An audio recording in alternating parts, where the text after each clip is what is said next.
Hello everyone, I am TAVAPRASHAND, son of Nagarajan, metric number BB211611113, and I am here today to present my individual assignment regarding Tuan Tan Kok Wei.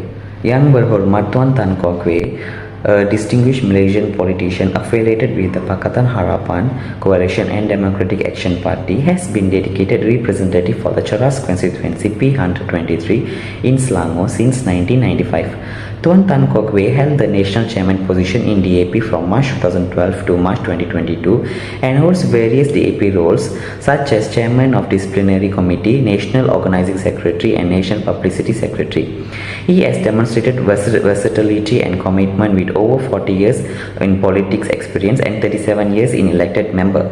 Tuan Tan Kok Wei remains a stalwart figure offering dedicated service to the Cheras constituency. The first issue is all about parliament address, flood issues and rescue delays. On March 4, 2022, the Malaysian Parliament engaged in discussions under the leadership of Prime Minister Ismail Sabri, addressing critical issues surrounding floods and rescue delays. The government in response unveiled comprehensive economic packages to combat the challenges posed by COVID-19 and flood-related disasters in Peninsular Malaysia, allocating 1 billion annually for flood disaster management and additional 15 billion for flood mitigation structures and facilities.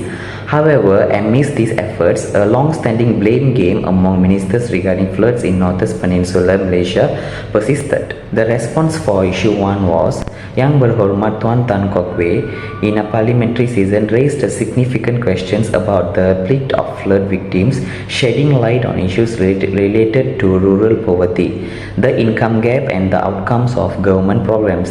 Addressing the Prime Minister, Tuan Tan Kok Wei sought verification and claims regarding the National Disaster Management Agency's recorded slow response. He specifically emphasized the proactive role of Malaysian armed forces in flood rescue operations, urging a thorough examination of the situation to ensure swift and effective measures of the affected population. The issue 2 is all about climate change. In a parliamentary season held on June 15, 2022, the spotlight fell on the climate change and flood mitigation in Malaysia. YB Nik Nazmi, the Minister of Natural Resources and Environmental Sustainability, took the floor to present government initiatives tackling the persistent flood issue. Emphasizing the commitment to address this challenge, the Minister highlighted the ongoing projects under the 12th Malaysian Plan. The response for issue 2 was YB Tuan Tan Kok Wei raised critical concern during the parliamentary season, questioning the effectiveness of flood mitigation efforts under the 12th Malaysia Plan in the face of climate change impacts, expressing worry about the adequacy of initiatives by the Ministry of Natural Resources and Environmental Sustainability. He emphasized the escalating impact of climate change on disasters. Tuan Tan Kok Wei highlighted the potential shortcomings in the government's rate of improvement, particularly concerning the increased average recurrence interval of rainfall. The issue 3 is all about government aims to promote reading culture among Malaysians. On June 24, 2009, the discussion centered on the internet's transformative impact on media growth. YB Joseph Salangandum, then Deputy Minister of Information, Communications and Culture, underscored the significance of the internet in facilitating the easy publication of reading materials by local media outlets. He emphasized the importance of encouraging Malaysians to utilize the resources for knowledge acquisition. With the internet providing access to both domestic and global issues, individuals can now choose the news they want to hear. Despite the convenience of online access, YB Joseph Salangandum cautioned against neglecting traditional reading habits. He emphasized that Malaysians should actively engage in reading and learning about their surroundings. The response to issue 3 was YB Tuan Tan Kok Wei criticized the minister's assertion of government control over media and official reading materials on current affairs. He pointed out that such control tends to create a biased portrayal favoring the government while potentially tarnishing the opposition. Tuan Tan Kok Wei expressed concern that government-controlled publication could lead to misinformation, particularly impacting the younger generation. His critique emphasized the importance of media independence and unbiased information dissemination in fostering a well-informed society. The fourth issue is all about repurchase of land by DBKL from developers. On March 15, 2019, concerns were raised regarding the Kuala Lumpur City Hall DBKL repurchasing multiple lands, shedding light on potential corruption issues between DBKL officers and developers selling these lands.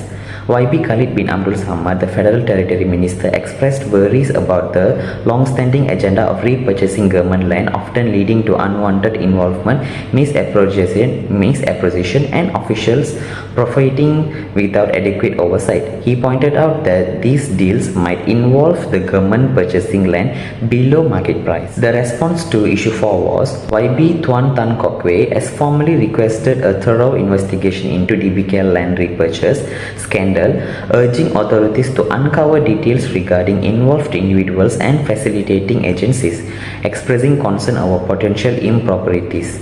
Tuan Tan Kok Wei emphasized the importance of transparency and accountability in revealing the full scope of the scandal and holding responsible parties accountable for any wrongdoing. The issue 5 is about government discusses plan to hold small entrepreneurs and business owners.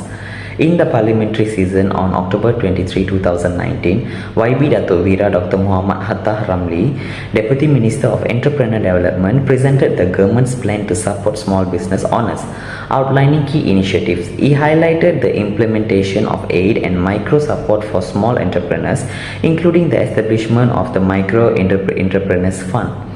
These comprehensive measures aim to bolster the resilience and growth of small business in the country.